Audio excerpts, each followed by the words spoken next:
We're excited to do our third EEIR on record, off the record session today. Um, Shama is joining us from India, where she's just recently arrived and will soon be leaving. It's past midnight there, so she is putting in the hours.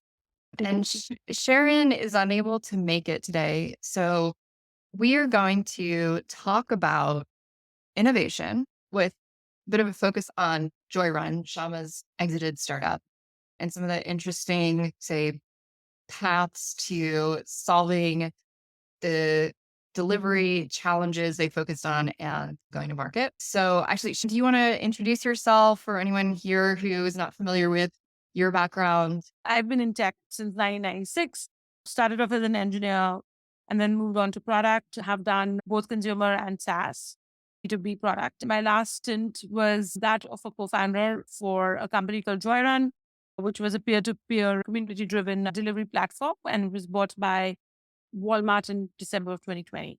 I've been doing a lot of consulting and advising since then. And yeah, that's me. Something that I think is interesting about Shama's journey is how they decided to tackle a sharing economy, I guess, building a sharing economy solution when there are already other delivery services in the market. So if you want to share how you came across the problem. Before JoyRun, I was GM slash brand product for the Palm App Store, which is bringing up the entire ecosystem. So I had a lot of experience with marketplaces, and I took a break from marketplaces and I was working for the SaaS company.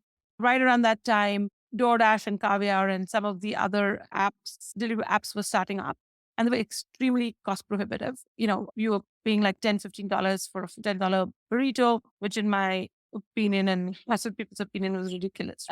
As I kind of dug deep into that problem, I just realized it's just because the unit economics is so bad. There was a moment where it was 3 p.m. I was going to go out and just get a Starbucks for myself.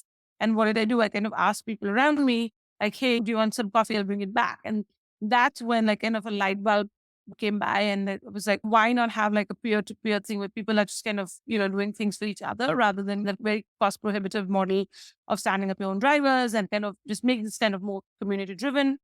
So we came up with this idea of a three-sided marketplace where people were doing runs for each other. And this was kind of a win-win for all. We were 30% of the cost for buyers. Our runners were making 2x times more.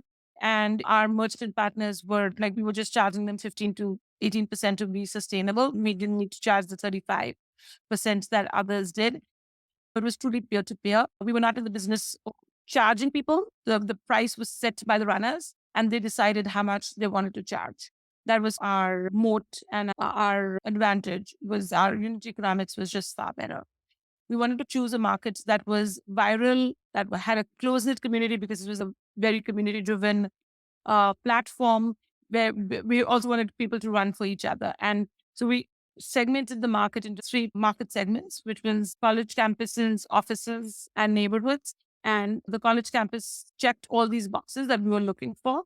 And so that was our launch strategy. And second thing that we wanted to do was we wanted to make sure that we launched in not a bubble. So we didn't want to necessarily launch in the Silicon Valley. We wanted something that was more representative of the rest of the US. But we also wanted something that was close by. And so we deliberately chose UC Davis. And, we did a soft launch. We were very successful. And then we got all those learnings and then redesigned our app and then launched the proper launch again. So that was, in a nutshell, our journey on conceptualizing and then launching and why we did it. So it was very deliberate and thoughtful. When you were talking about the three segments, neighborhoods, offices, and college campuses, it reminded me of a conversation that Jean's familiar with about open loop and closed loop systems. I would say that spans both open and closed loop because a campus, depending on its structure, could very well be closed loop, as could an office, but a neighborhood is open. So one of the issues with the B2C solutions in an open loop model, if you're looking for behavior change, doing things differently, is how to get what I would call an immediate reward for the people who are changing their behaviors. And so what I realized is interesting about your solution is that there is that immediate reward of repayment, but you also, by making it your friends, your neighbors, your colleagues, there's this immediate emotional Yeah. reward that the deliverers get. So I'm just wondering if you had conversations about that, because it also seems to me like something that would help you, I think, keep maintain those margins that you talked about. Right. People see rewards differently, right? There is three kinds of rewards, right? One is the monetary reward. And that was also unique for us because somebody could set their own fee and kind of mandate their cost of time, what they felt was correct. The second thing was it was emotional that they felt that they were giving back to the community because we really emphasized on the community behavior, right? And the third thing was they truly felt that they could be their own bosses and create their own brand on the platform. It wasn't just a no name face that was delivering. They could be creative about it and they could like really create their own brands. It's interesting that you bring this up because the runners eventually kind of got themselves into three segments, right? There were people who didn't charge anything. They just did it because, and mainly in offices and stuff when we launched there, but also in college campuses, just did it because of karma or they were on the way back from a restaurant and just wanted to do it, right? Then there was the second set, which was the casual runners, and this was specifically true in college markets. You know, I want a concert ticket. I don't want to ask my parents for money, so I'll run, make enough money for the concert ticket, and then and not run anymore, right? And we kind of did cool things about this. A runner could set a goal, and the goal would display on the app, like why is this person running? So that was kind of another emotional affordance that we created.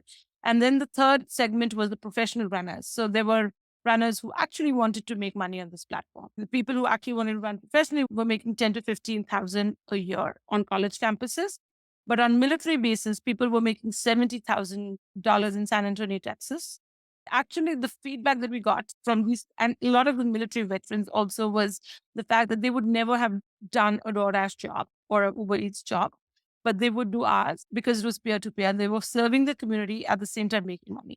But they didn't want to be like in the service of people in every aspect, whether it was design, whether it was affordances, whether it was the messages that we put in the product. It really communicated that it was a peer to peer platform and not a no name courier. So, Yeah, and it's interesting. It's a lot more personalized, and it's like you're building social capital as you're building other types of capital. I can even see how in the office use case, interns and new entry level employees would do this just to, I guess, build relationships. and what was like actually cool about it is if your DoorDash driver or your Uber Eats driver is late, you're kind of like, you really get mad at them because you feel like you're paying so much money and B, it's a service and industry. But in our case, I think people didn't care. Well, of course, you couldn't be like an hour late, but people like really didn't have that mental model of, oh, my driver is like 5 minutes late or 10 minutes late or whatever. And if they did, then the community would police that because it was also group delivery. So implicitly, one person would go, let's say, to Chipotle or whatever and get back for five other people. Somebody behaved badly with the runner. Other people would step in and police and kind of remind them that this person's not, serving you, but they're kind of doing you a favor. So there were like a lot of subtle advantages of this model as well. Yeah, that's really interesting. So with the college campuses, what your growth strategy was, how that went, was there this element of virality? So 80% of our traffic was word of mouth, which included referrals as well, right? So we ran very few Facebook, Instagram ads. Like we didn't kind of pump up those channels because we found that once we created a loop, we had like that flywheel effect. And there were things in the app that we did. For example, when we launched a new campus or a new market, we would run promos sometimes with the help of our restaurant partners and sometimes just with our own money initially. We would have like these awesome deals of $1, milkshakes or whatever. But you have to invite five people to the app.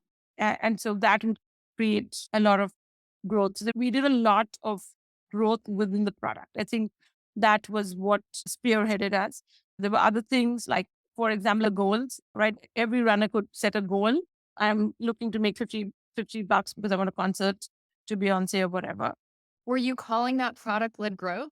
I remember you telling me some of the numbers, and it was pretty impressive. We weren't calling it product-led growth because that time in 2015, that term wasn't like necessarily coined, but we did a lot of things within the product to facilitate growth.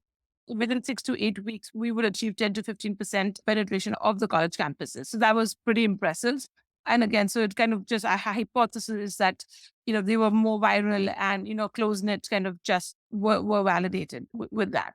Yeah, that's great. So there's some questions in the chat. Jean had a question about the military bases, whether that was an accident or intentional, and if there was any other market that was accidental or Yeah, like surprises, like, whoa, I never Yeah. thought of that. And that's a really good one. Like what went viral? Yeah, so I think that's a great question. Basically, the military bases were purely accidental. We were very focused on college markets, and it just happened that somebody from a military base was visiting their friend on one of the campuses, saw the app, thought it would be amazing for military bases, like bugged us for a year and a half. And we eventually said, okay, let's investigate that because we were very focused on just growing college markets and we didn't want distractions.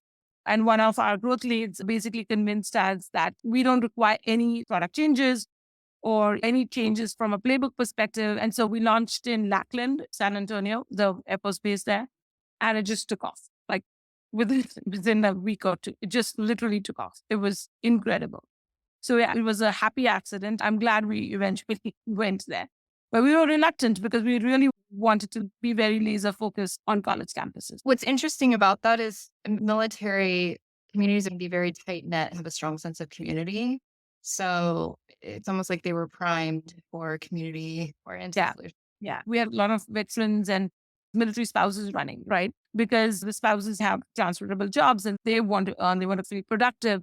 And that this was a great leeway for them to do that without having to work in a service industry. They could really serve their own people. So I think that was kind of a neat thing that happened. It also points out the interesting tension for an entrepreneur, which is that laser focus on your growth strategy as it is, and then this pressure to put effort into other things. So it seems to me, like you said, it was about a year and a half in before you're like, okay, we actually now see momentum where we're going. This is probably the prime opportunity for us to start exploring that. So that's also a very interesting point because you can get really unfocused as these opportunities run at you and just your ability to stay on that line with the campuses and all. And then find this really neat surprise because this idea of a closed loop system where everything is fairly well contained, that's really defines the military because even getting in and out of the bases, you have to have the right credentials, et cetera. So it can be intimidating to get in, but once you're in, it seems like, wow, that's a really interesting one.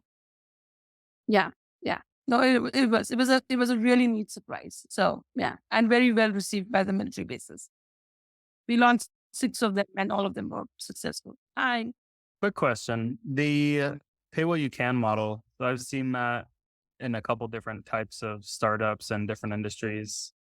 How did that and like the community driven components affect your customer acquisition costs? And like what sort of testing did you all do early on to figure out like what was most effective in terms of pricing or average fees that people charge for deliveries? That's a great question. So when we first launched, it was a soft launch and we didn't really actually have an idea on what the pricing would be. So we talked to people, we had, our interns and people who we had hired to launch the campuses. And then we quickly got feedback that people would like to set their own price.